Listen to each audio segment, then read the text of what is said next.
Hi again, it's me, here for another day of practice.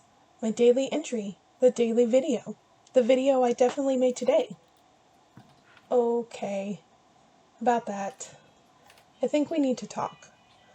So I started with the idea of doing a daily art journal, which I thought would actually be pretty easy, just 10 minutes of some kind of art practice, a few minutes to write, put it together in a video editor, and voila. I initially set out thinking the whole thing would take me 30 minutes. Honestly, it probably would be closer to that if I had more up-to-date equipment and a bit more practice with all of the programs under my belt. Maybe eventually I will be able to make a quick video every morning, take the first 30 minutes, and film, put things together as practice. It's a really great goal. For now though, I've realized that it's an unrealistic expectation. I don't have more up-to-date equipment. My computer lags while editing a lot. I still need to learn the programs.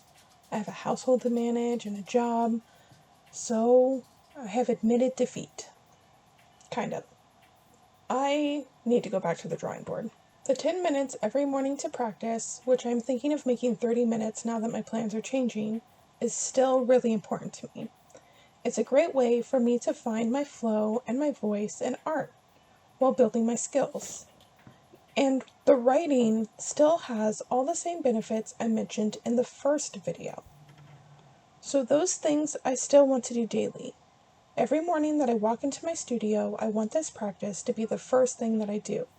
And I still want to share it here, for all of the same reasons I have mentioned before. So here's the new plan.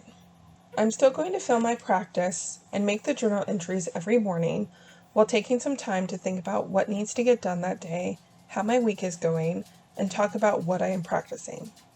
My video editing and posting, however, is only going to take place once a week.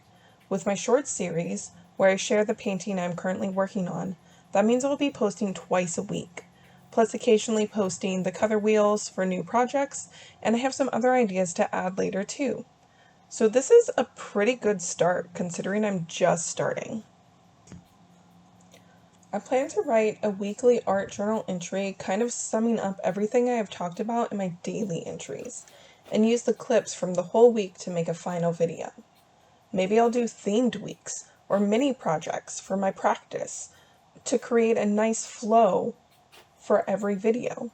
What do you think? In this video, I'm working on my faux calligraphy. I think I might make a welcome page in the new sketchbook I just got for this practice. The first page is always the hardest, isn't it?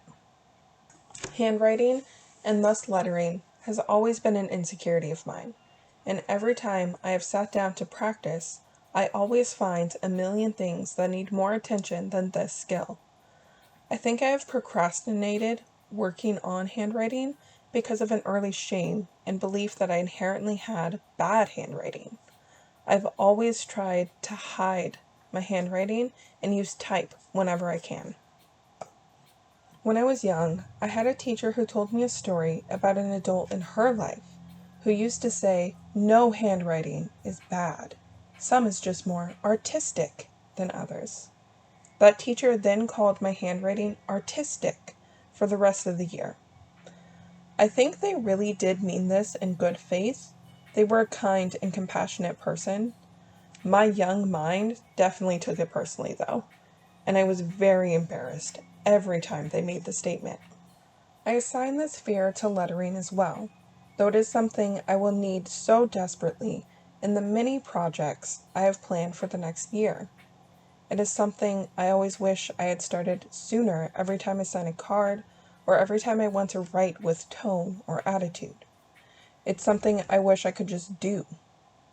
While the best time to start would have been a year ago when I bought this book, the second best time to start is now. And as Elise Myers would say, do it scared. And I'm doing a lot of stuff scared these days. I think it's just a sign of how much I'm growing. If I am going to return to art, build my skills back up, learn video editing on multiple softwares, Photoshop, and how to navigate social media, all to start a business on my own, I think I can throw in a little lettering in there as well. That's what this whole page is about, sharing the process of growth and learning. No matter what happens, I'm thankful for the opportunity to do that much. Until next time.